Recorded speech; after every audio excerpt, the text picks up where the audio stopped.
시청자 여러분 안녕하십니까? BTV 주간종합뉴스 시작합니다. 인천시가 경제자유구역 추가 지정을 추진합니다. 강화 남단과 수도권 매립지, 내항 일대 등에 여의도 14배 면적에 달하는 경제자유구역을 지정하겠다는 계획인데요. 하지만 이를 두고 우려의 목소리도 나오고 있습니다. 이정윤 기자의 보도입니다. 지난 2003년 국내에서 처음으로 지정된 인천 경제자유구역. 송도와 영종, 청라 일대 경제자유구역 면적은 총 122.42제곱킬로미터로 국내 경제자유구역 전체 면적의 45%에 달합니다. 인천시는 글로벌 도시 육성을 위해 경제자유구역 추가 지정을 추진하고 있습니다.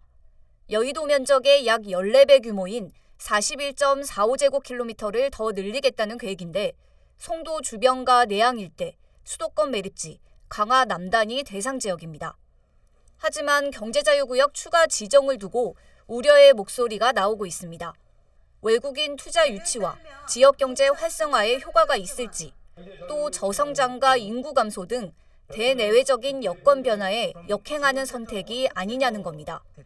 특히 기존에 지정된 경제자유구역 활성화가 우선돼야 한다는 지적입니다.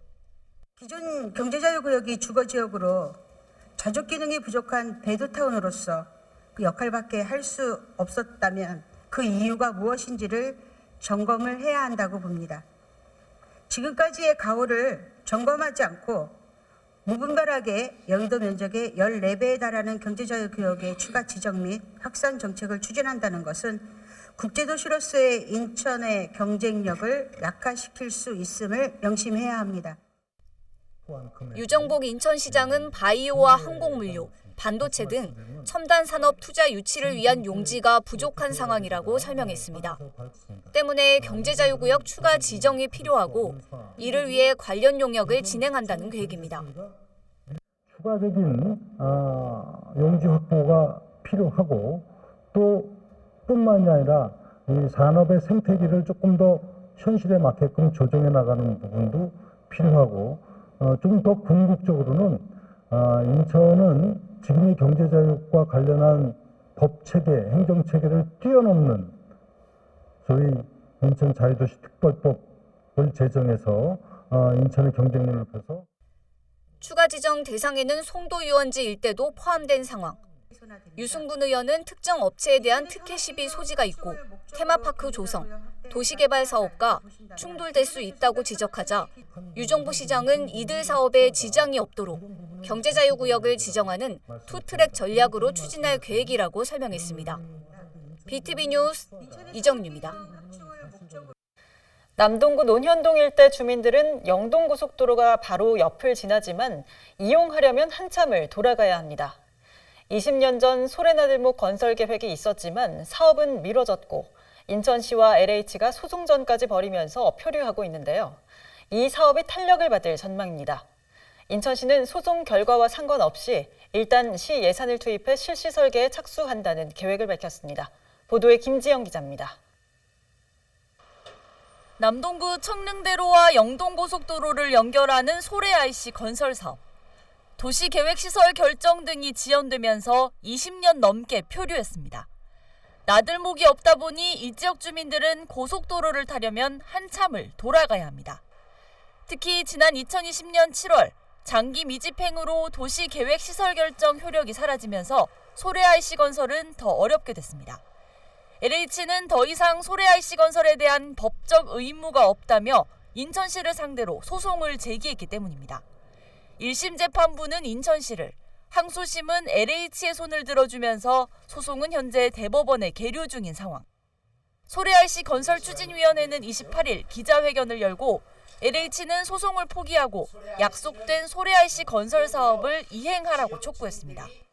더 나아가 LH가 부담하기로 한 사업비 450억 원에 대한 이자까지도 인천 시민에게 돌려줘야 한다고 주장합니다. 사업비 450억 원을 2002년 1월경부터 책정한 후 21년 동안 산해에 유보하여 왔으며 연 5%를 복리로 계산하면 약 833억 원으로 이를 지역 주민들의 복지 문화 등으로 환원할 것을 촉구한다. 이들은 또 대법원 결과와 상관없이 인천시는 소래 IC건설을 위한 실시 설계와 착공을 시작해야 한다고 주문했습니다. 현재 한국도로공사가 추진 중인 영동고속도로 확장 공사와 동시에 추진하지 않으면 사업비가 늘어날 수 있기 때문입니다. 시간적인 여유가 없다. 대법원의 판결을 기다릴 수도 없다. 시기를 놓치면 호미로 메꿀 것을 삽으로도 부족할 수 있다. 이에 대해 인천시는 소래 IC 건설에 필요한 실시 설계 예산 20억을 1차 추경에 우선 편성할 예정이라고 밝혔습니다. 향후 대법원 소송에서 승소하면 LH에 구상권을 청구하고 패소하더라도 10일을 투입해 사업을 진행한다는 방침입니다. BTV 뉴스 김지영입니다. 인천시가 행정체제 개편을 위해 주민설명회를 여는 등 관련 절차에 속도를 내고 있습니다. 자치구 중에서 인구와 면적이 가장 큰 서구는 서구와 검단구 두 개 구로 나눠지는데요. 아라뱃길을 기준으로 위쪽은 검단구로 아래는 서구가 될 예정입니다. 이정윤 기자의 보도입니다. 인천시가 27년 만에 추진하는 행정체제 개편. 지난해 8월 추진계획 발표 이후 협의체를 출범했고 주민 의견을 수렴하는 절차도 진행하고 있습니다. 행정체제 개편으로 변화가 큰 지역 중 하나가 바로 서구입니다. 인천시는 서구를 서구와 검단구로 분구한다는 계획.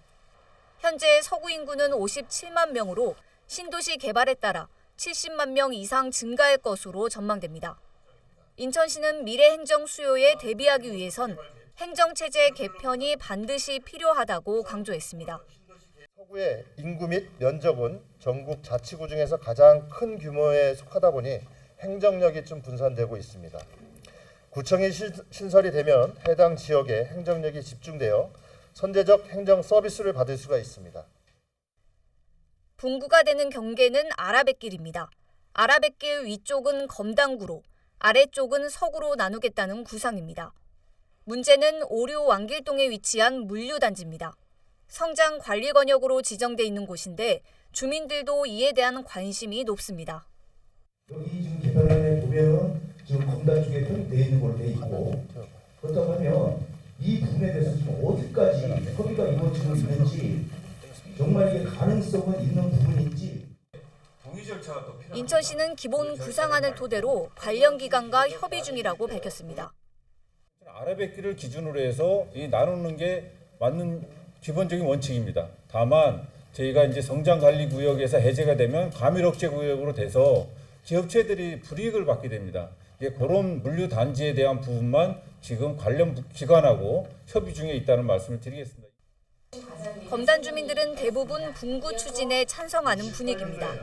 다만 분구가 될 경우 열악한 주민 편의시설 조성 등에 힘써달라는 의견이 있었고 대중교통 체계 확립이라든가 문화시설, 체육시설, 교육시설 여러 가지가 정말 실질적으로 주민들이 생활 편의에 맞는 그런 구를 만들어 주실 것을 간곡히 당부드리고요. 재정 자립도에 대한 우려의 목소리도 나왔습니다. 청라나 송도는 이제 경제자유구역청으로 지정이 돼서 많은 기업들이 유치가 되고 그 세수를 많이 늘릴 수 있는데 저희가 분구가 된다고 하면 현재는 그런 게 전혀 없기 때문에 인천시는 분구가 되더라도 원도심 개발이나 인구 유입으로 세수는 증가할 것으로 내다봤습니다. 또 재정 교보금 제도 등을 통해 합리적으로 재원을 배분할 계획이라고 밝혔습니다. BTV 뉴스 이정유입니다.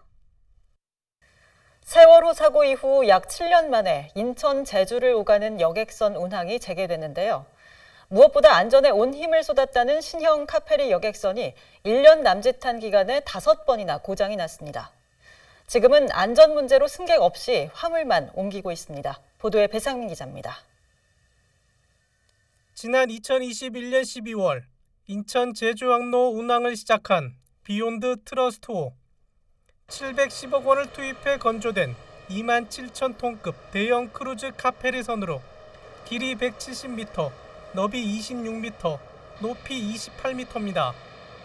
사람 810명을 태우고 승용차 487대와 컨테이너 65개를 싣고 최고 시속 25노트로 운항할 수 있습니다. 그런데 제주행 여객선을 이용하는 터미널 대합실이 텅 비었습니다. 상가는 문을 닫았고 승객도 선사 직원도 없어 썰렁합니다. 지난달 22일부터 승객 없이 화물만 나르고 있습니다. 2월 초에 발생한 고장 때문입니다. 선박에 문제가 생긴 건 이번이 처음이 아닙니다. 취항 한 달여 만인 지난해 1월 엔진 결함으로 부품 교체, 안전진단 등으로 석 달 넘게 운항이 중단됐습니다. 당시 선사는 재발 방지를 위해 엔진 제조사 기술자 장기 파견, 항해 후 엔진 개방 점검, 선원 현장 교육 강화 등을 추진한다고 밝혔습니다. 하지만 이후 선박 고장이 4차례도 발생했습니다. 결국 해수부는 선박 안전이 확보될 때까지 승객은 태우지 않고 화물만 운송하도록 조치했습니다. 현대에서 이제 지금 파견된 2명의 엔지니어가 올 11월까지 승선 예정에 있고요. 그리고 이제 두 번째적으로 현재까지 사고에 대해서 인원이 조금 부족한 부분도 보충하기 위해서 추가 인원 승선을 지금 이제 준비 중에 있고, 또 지금 저희가 이제 현대하고 계속적으로 엔진에 대한 부분에 있어서 개선해 나가는 부분이죠. 안전에 대한 신뢰 그 이상이란 의미를 갖고 있는 비욘드 트러스트5. 세월호를 대체해 인천 제주항로에 투입된 여객선인 만큼 안전성 확보를 위한 시민들의 신뢰 회복이 시급해 보입니다. BTV 뉴스 배상민입니다. 지금부터는 시의회 시정질문 소식 전해드립니다. 유정복 인천시장은 오는 2026년 수도권 매립지 종료를 공약했는데요. 인천시의회에선 임기 내에 매립지 종료가 사실상 불가능하다는 지적이 나왔습니다. 지난 2015년에 작성된 4자 협의체 합의문에 명시된 독소 조항 때문인데요. 4자 합의를 파기해야 한다는 주장이 나오자 유 시장은 무책임한 발언이라고 비판했습니다. 이정윤 기자의 보도입니다. 시정질문에 나선 이용창 인천시 의원. 수도권 매립지 종료 문제를 두고 시작부터 유 시장과 설전을 벌였습니다.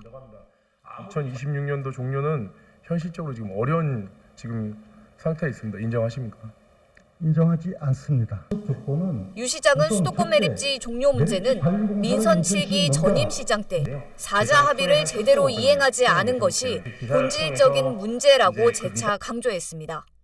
민선 7기 시절에 후속 이행이 안 된 겁니다. 사실상의 4자 협의체 가동도 3년 뒤인 2021년에 한 번 모이고 말았습니다. 가장 중요한 건 매립지 관리공사를 이관을 받지 않겠다고 했습니다. 저는 이거는 정말로 너무나도 잘못된 정책이었다. 이 의원은 수도권 매립지 종료를 위해 4자 합의를 파기해야 한다고 주장했습니다. 지난 2015년 작성한 4자 협의체 합의 내용에 대체 매립지를 확보하지 않으면 3회 209까지 추가 사용할 수 있다는 독소 조항이 있는 상황. 이 조항이 있는 한 서울시와 경기도가 대체 매립지 확보에 나서지 않을 것이라고 지적했습니다. 이에 대해 유 시장은 일부 정치인의 흠집내기 발언이자 무책임한 발언이라며 반발했습니다. 합의를 이룬 그 합의 내용은 대체 매립지가 확보되지 않으면 연장해서 이어간다고 분명히 거기 합의문에 나와 있기 때문에 이거는 대체 매립지가 서울시와 경기도가 대체 매립지 마련하는 것이 불가능하다고 지금 말씀을 드리는 겁니다. 아닙니다. 이 의원께서는 일부 정치인들이 그야말로 흠집쟁이 식으로 하는 부분을 갖고 얘기하시는. 이거 4자 합의문 팩트를 두고 말씀을 드리는 겁니다. 갖고 있습니다. 제가 합의를 했는데 제가 잘 알죠. 네. 시장께서 지금 인천 시민과 약속을 지킬 의지가 정말 강하시다면 구체적인 대안이 필요하고 그 시작은 4자 합의를 파기하는 것이라고 생각합니다. 이 점 인정하십니까? 저는 인정이 아니라 도저히 이해가 안 됩니다. 4자 합의는 대체 매립지를 조성해서 이거를 종료시키는 정말 대단한 결정이었는데 그걸 파기하자고요? 그럼 파기하면은 아니 전 이해가 안 됩니다. 이 의원은 당장 공사에 들어가도 대체 매립지를 조성하는 데 4, 5년이 걸린다며 임기 내 매립지 종료는 어렵다고 말했습니다. 이에 대해 유 시장은 토질 형상 등 상황에 따라 공사 기간은 달라질 수 있다고 반박했습니다. BTV 뉴스 이정윤입니다. 학교 폭력 문제가 요즘 사회 문제가 되고 있는데요. 인천에서도 학교 폭력이 해마다 2배 가까이 급증하는 것으로 나타났습니다. 시의회에선 학교 폭력에 대한 교육청의 대책 마련을 요구했습니다. 배상민 기자입니다. 최근 드라마뿐만 아니라 경찰청 고위공직자 인선 과정에서도 불거져 문제가 된 학교 폭력. 인천에서도 학교 폭력은 꾸준히 늘고 있습니다. 2020년 약 1,200건이던 학교 폭력은 2021년 2,400여 건으로 2배로 늘고 지난해엔 4,500건으로 다시 2배가 뛰었습니다. 학교 폭력 유형으로는 언어 폭력이 40% 이상으로 가장 많았고 신체 폭력과 집단 따돌림, 사이버 폭력 등이 뒤를 이었습니다. 인천시 의회 시정질문에선 이 문제가 도마 위에 올랐습니다. 김용희 시의원은 학교 폭력 유형별로 맞춤형 예방 교육을 실시하고 추세에 맞는 해결 방법을 모색하라고 교육청에 주문했습니다. 학교 폭력의 적극적인 예방, 두 번째, 피해자의 인권 보호, 세 번째, 가해자에 대한 교육과 처벌, 네 번째, 그리고 지역 사회의 관심. 이 네 가지가 가장 시급한 당면 과제라 할 수 있을 것입니다. 도성훈 교육감은 학교 폭력의 원인을 코로나19 유행에 따른 개인의 불안감 증폭, 등교 제한으로 인한 학생 간 소통, 공감 교육 감소로 보고 있습니다. 교육청은 학생의 사회정서 역량을 기를 수 있는 사회정서 학습에 기반한 인천형 학교폭력 예방 및 대책을 수립하여 학교와 가정, 지역사회, 유관 기관이 협업하여 학생들의 사회정서 역량을 기르고 도 교육감은 학교 폭력 예방 교육을 교육과정과 연계해서 운영하고 학교 폭력 대응 역량을 강화하며 피해 학생 보호 치유와 가해 학생 교육 선도를 내실화하고 있다고 강조했습니다. 특히 학교 폭력 발생 시 신속하게 개입해 피해 학생을 보호하고 맞춤형 지원과 함께 신고 앱 개발도 진행 중이라고 덧붙였습니다. BTV 뉴스 배상민입니다. 인천 지역 전세 사기로 수천 세대의 피해자가 발생했죠. 뾰족한 구제책은 없다 보니 피해자가 대책 마련을 촉구하며 목숨을 끊는 안타까운 일까지 발생했는데요. 인천시의회에서 이 문제가 도마 위에 올랐습니다. 인천시가 전세 피해자들을 위해 적극적인 대책 마련에 나서야 한다는 지적이 나왔습니다. NIB 장윤아 기자입니다. 제285회 인천시의회 임시회에서 미추홀구 전세 사기에 대한 인천시의 행정 조치를 점검했습니다. 인천시의회는 인천시가 미추홀구 전세 사기에 대한 대처가 미흡했다고 꼬집었습니다. 지난해 미추홀구에서는 자체적으로 전세 피해 조사가 이뤄졌지만 인천시는 전수조사를 하지 않았다며 시위에는 이 문제를 손 놓고 바라만 본 것 아니냐며 비판했습니다.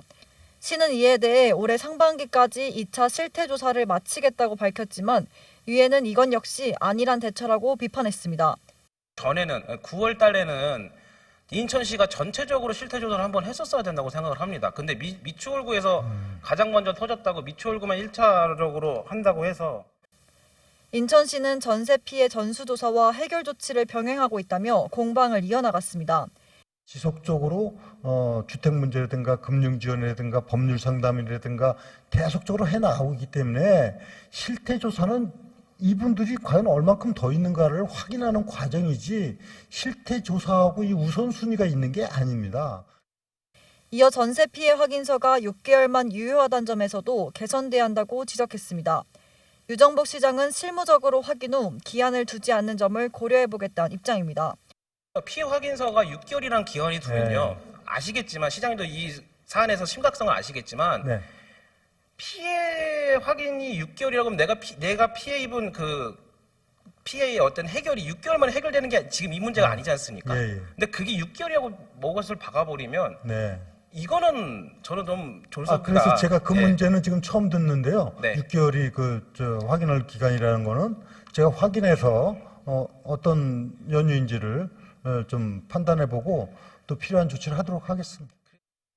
시의회는 미추홀구 전세 사기에 대한 현실적인 대책 마련을 인천시에 주문했습니다. NIB 뉴스 장윤아입니다. 사회적, 경제적 요인 등으로 장기간 고립된 생활을 하는 사람들을 은둔형 외톨이라고 하는데요. 이들을 위한 지원 조례가 인천시의회 본회의를 통과했습니다. 조례가 제정된 만큼 지역사회와 단절된 채 살아가는 분들이 얼마나 되는지 정확한 실태 파악이 필요해 보입니다. 보도에 김지영 기자입니다. 은둔형 외톨이란 사회적, 경제적 요인 등으로 정상적인 사회 활동을 하지 않고 외부와 단절된 채 살아가는 사람들을 말합니다. 이들을 지원하기 위한 조례가 인천시의회 본회의를 통과했습니다. 은둔형 외톨이가 사회적 문제가 되고 있는 만큼 이에 대한 대책 마련이 필요하기 때문입니다. 우리 인천시도 이제는 이제 은둔형 외톨이에 대한 조사도 좀 필요한 것 같고, 어쨌든 사회에 정상적인 복귀 활동을 할 수 있도록 시기를 놓치면 안 되겠다라는 그런 생각을 갖기 때문에 이제 조례를 이제 제정을 해서. 조례안에는 지역 내 은둔형 외톨이 현황을 파악하기 위한 실태 조사와 각종 지원 사업을 추진할 수 있도록 하는 내용이 담겼습니다.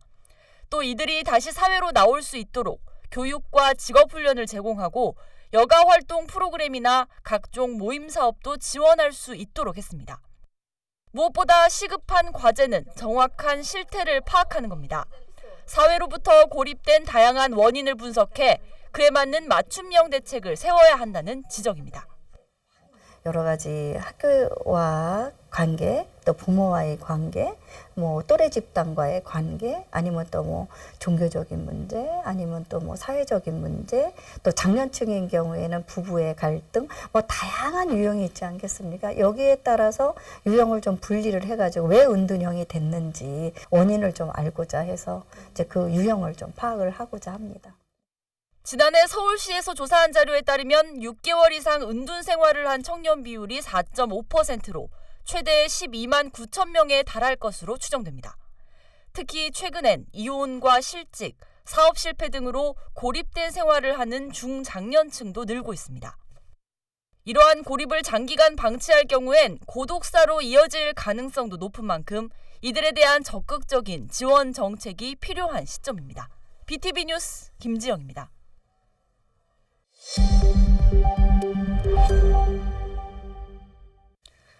인천 지역 아파트 미분양 증가 분위기가 심상치 않습니다.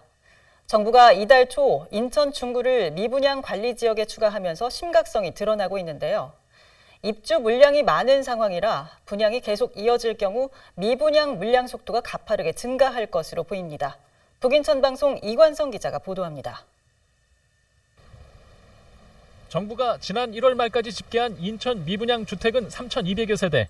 지난 2019년 3,000세대 밑으로 내려갔던 인천 미분양 물량은 2021년 120여 세대까지 줄었다가 2년 6개월 만에 다시 3,000세대를 넘어섰습니다. 지역별로 보면 인천 중구가 1,000세대를 넘어 가장 많고 남동구와 동구, 연수구 순으로 미분양이 많습니다. 상황이 이렇다 보니 주택도시보증공사는 이달 초 인천 중구를 미분양 관리지역에 포함시켰습니다. 미분양 관리지역이 되면 사업 예정자가 분양보증 발급을 위해 사전 심사를 받아야 하는데 심사 과정이 까다로워 분양 승인 절차와 사업 진행 자체가 더 어렵게 됩니다. 문제는 아직도 인천에 입주 물량이 많이 남아있다는 것입니다. 올 3월 이후 2025년까지 입주 예정인 인천 지역 아파트 물량은 7만 6천여 세대, 올 한 해만 3만 4,800여 세대 입주 물량이 남아있고 2024년 2만 2천여 세대, 2025년에만 1만 9천여 세대 공급이 더 잇따라 남아있습니다. 부동산 가격이 치솟았던 지난 2021년 전후 준비했던 분양 사업들이 뒤늦게 이어지고 있는 것입니다.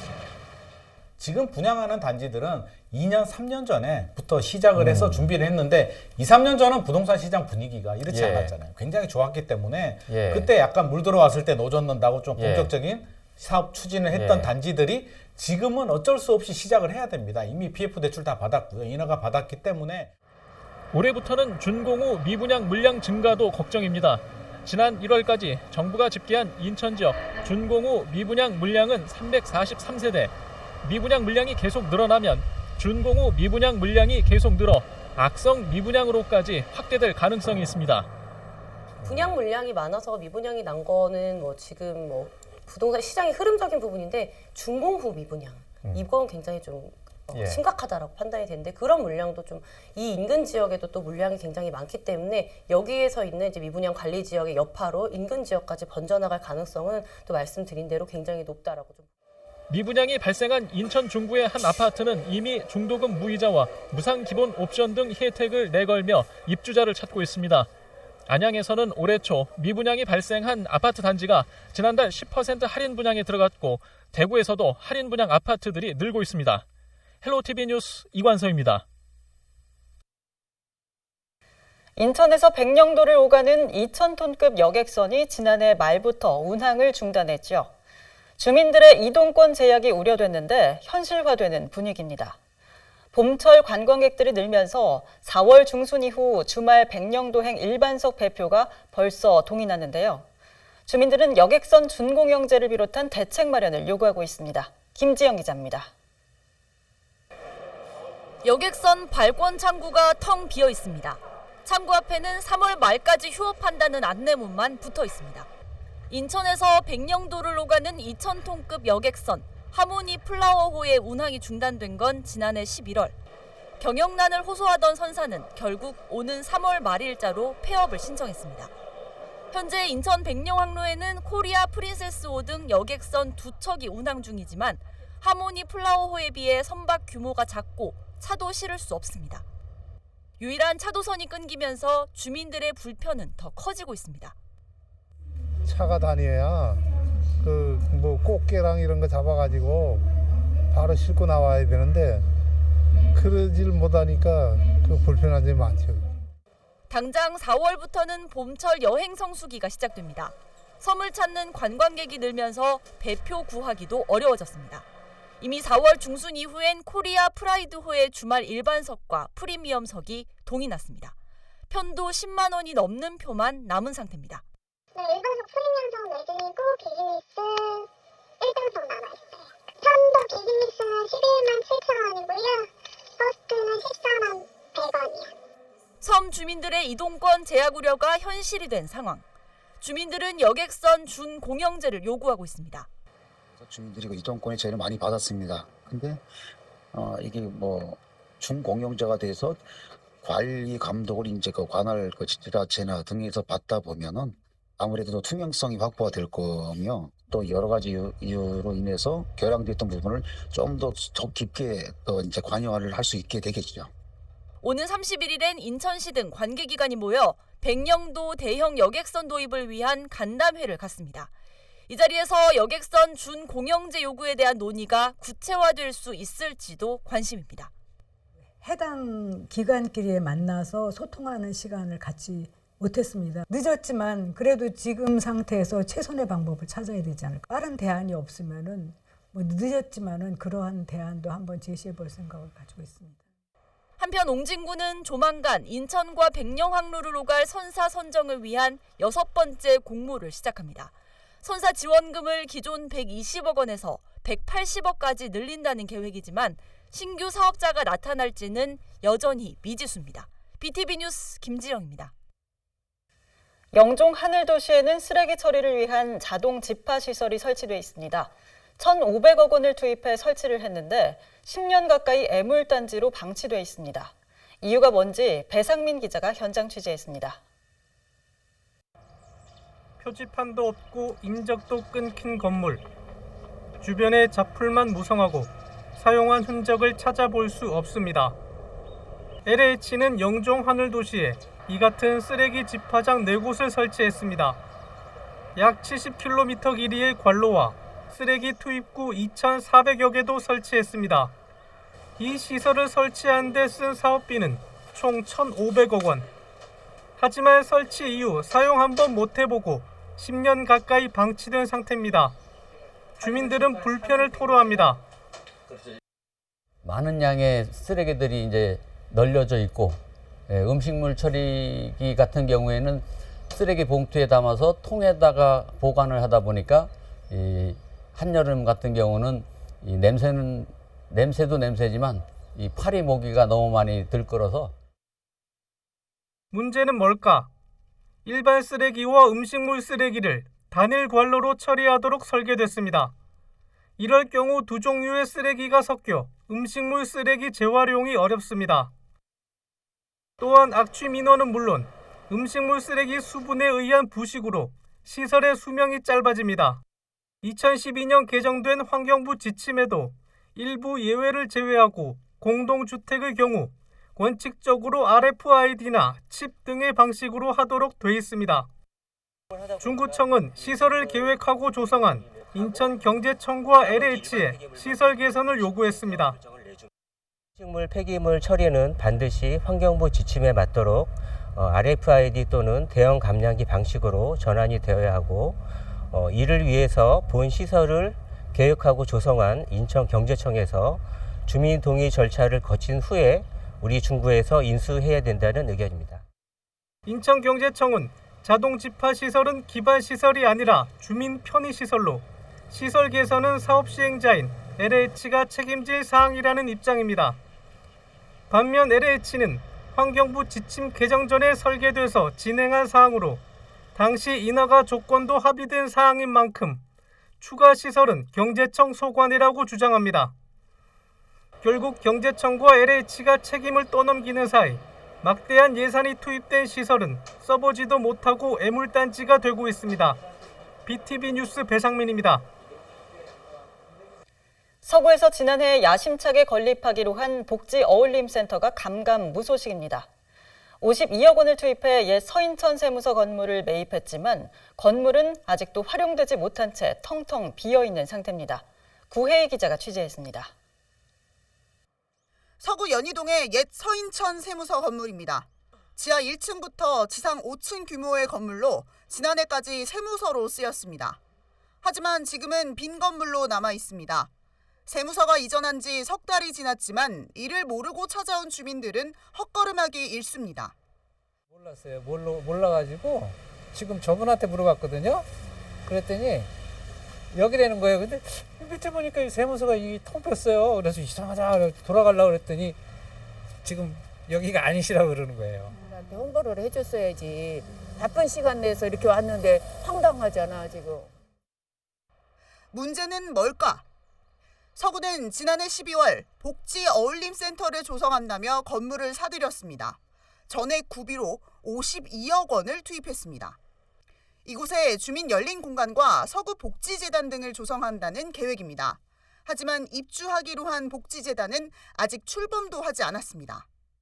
산하 복지기관들을 이 건물에 모아 주민 불편을 덜고 원도심 상권도 살려보겠다는 구상입니다. 하지만 건물 매입 후 공실로 남아있는 상황. 여기에 주차 공간이 좁은 데다 건물 노후화로 수리 비용도 적잖이 투입될 수 있다는 우려가 나옵니다. 특히 건물은 비어있는데 연간 기본 유지비만 4천만 원이 투입돼 이미 석 달간 1,000만 원이 허공으로 날아갔다는 지적이 나옵니다.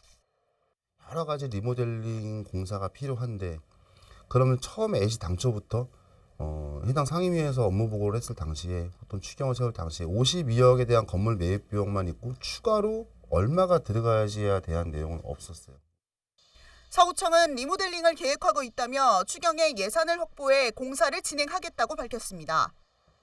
시설이 더 추가로 입주했으면 좋겠다라는 의견들이 있었기 때문에 그 해당 관련 시설하고 다시 한번 의견을 조율하는 과정에서 이제 기간이 걸렸던 거고요. 공사 리모델링에 대한 부분은 올 6월에 그 추경을 통해서 확보가 되면 바로 리모델링을 진행할 예정입니다. 당초 이 건물에 입주하기로 한 기관은 모두 6곳. 서구청 계획대로 추경을 통해 리모델링이 되더라도 올 10월이 돼야 2개 기관이 입주를 시작할 예정입니다. 복지 어울림센터가 제 모습을 갖추려면 해를 넘길 것으로 보입니다. BTV 뉴스 구혜입니다. 동구는 만석동 수변 공간에 해안 산책로를 조성했지요. 이곳에는 바다를 한눈에 볼 수 있는 전망대도 설치했는데요. 그런데 최근 이곳에서 투신 사고가 발생했습니다. 이전부터 사고 우려가 있었지만 전망대에는 CCTV가 없었고 일몰 시간 후에도 출입이 통제되지 않았습니다. 이정인 기자의 보도입니다. 동구 만석 화수 해안 산책로 일대입니다. 현장에 구급차와 헬기가 동원돼 구조 작업이 한창입니다. 잠시 뒤 바다에서 한 남성이 구조됩니다. 50대 남성이 바다에 투신한 것으로 추정되는데 산책로를 지나가던 행인이 곧바로 신고해 다행히 구조가 된 겁니다.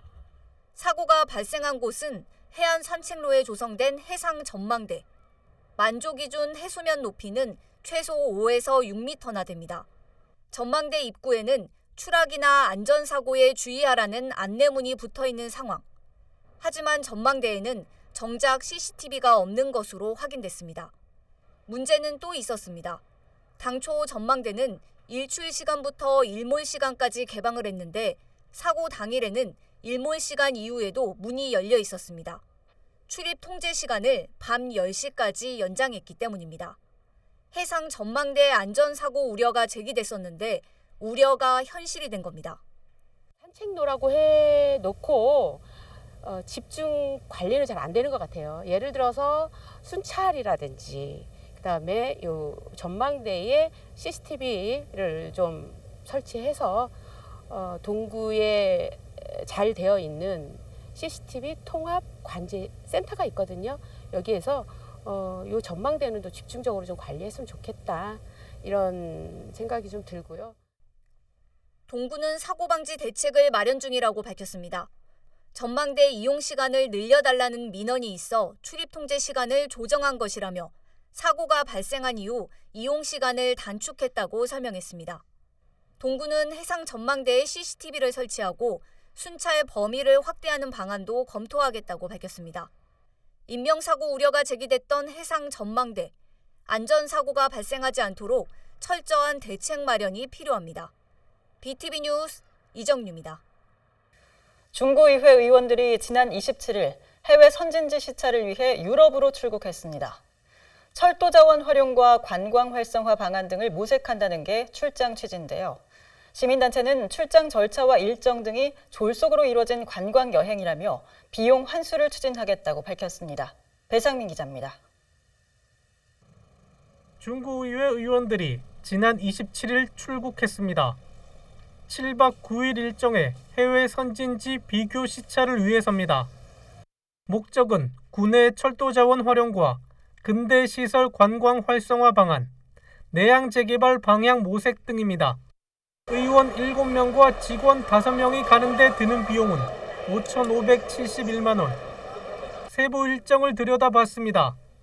기관 방문 2곳을 제외하면 스위스 인터라켄, 이탈리아 베니스, 밀라노, 피렌체, 바티칸 시국 견학이 주를 이룹니다. 지난달 열린 공무국외 출장심사위원회 회의록을 보면 기관 섭외가 안 된 상황에서 일정이 처리된 상황을 볼 수 있습니다.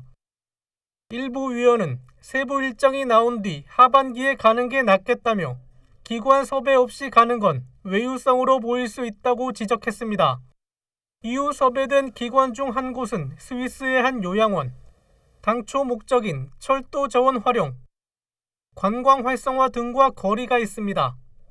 시민단체는 외유성 논란을 제기하며 비용 환수를 추진하겠다고 밝혔습니다.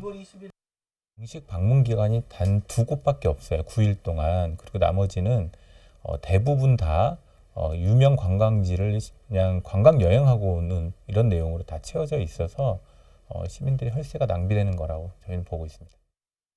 코로나19 규제가 완화되면서 지방의회 해외 연수가 잇따를 것으로 예상되는 가운데 시민단체는 꼼꼼히 살펴보겠다고 덧붙였습니다. BTV 뉴스 배상민입니다.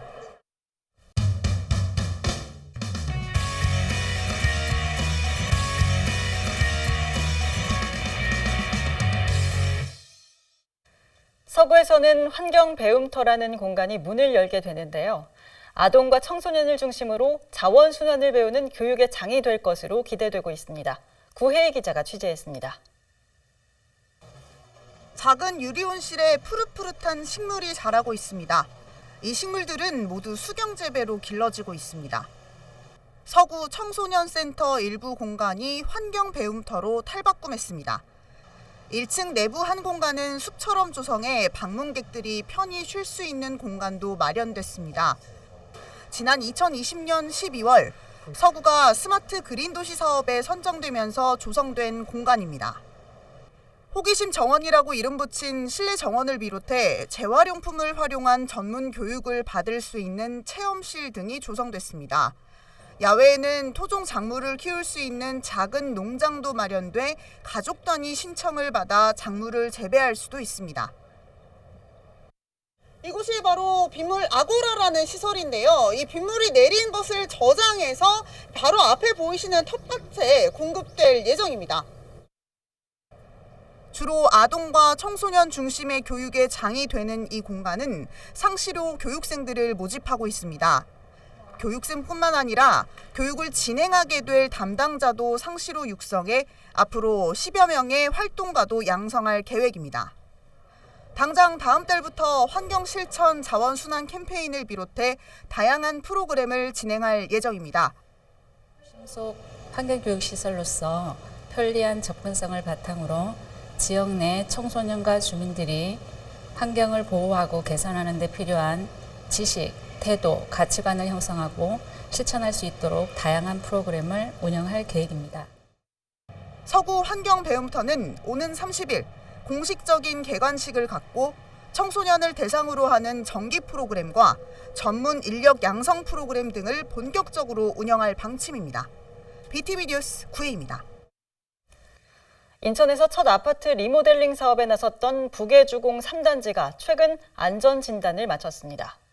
재건축 규제 완화 분위기에도 리모델링 사업에 속도가 붙고 있는데요. 재건축의 불확실성 때문에 리모델링 사업을 선택한 모습입니다. 북인천방송 이관성 기자가 보도합니다. 지난 1996년 조성한 인천 북예택지의 한 아파트 단지입니다. 1,700여 세대가 사는 이 아파트 단지는 지난 2020년 8월부터 아파트 리모델링 사업을 준비했습니다.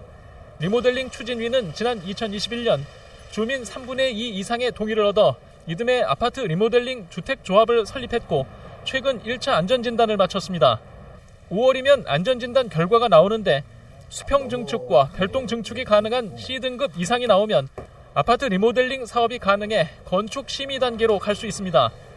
조합은 이미 도시계획 심의와 건축 심의를 준비하고 있습니다. 현재 용적률이 229%의 용적률을 가지고 있습니다. 리모델링은 주택법을 적용이 되기 때문에 그에 따른 40%가 적용이 되면 저희 아파트는 325%라는 용적률을 취할 수 있게 됩니다. 그러면은 우리 아파트는 일반 분양이라는 258세대의 일반 분양을 통해서 우리 분담금 그리고 우리가 빠른 주거 환경이 될 수 있는 그런 조건이 충족하기 때문에 정부가 최근 재건축 규제를 잇따라 완화하면서 주민들의 재건축 관심이 늘긴 했지만 이 아파트 단지 주민들 중 74%는 여전히 리모델링에 찬성하고 있습니다. 재건축이라는 게 사실은 조금 요새 완화되고 있지만 실제로 현실적으로 실현 가능성을 봤을 때 상당히 확률적으로 낮고요. 또 긴 시간이 소요될 가능성이 높기 때문에 짧은 시간 내에 좀 새로운 신축 건물을 만들 수 있는 리모델링에 대한 것들을 좀 더 의욕적으로 생각하시는 북예주공 3단지 조합은 인천의 첫 아파트 리모델링 사례가 될 가능성이 커 행정과 인근 아파트 단지에서도 주목하고 있습니다. 인천시도 최근 공동주택 리모델링 기본 계획을 수립하기 위해 용역을 발주한 상황입니다. 헬로티비 뉴스 이관서입니다. 이번 주 준비한 소식은 여기까지입니다. 이상으로 BTV 주간 종합 뉴스를 마칩니다. 편안한 주말 보내시길 바랍니다.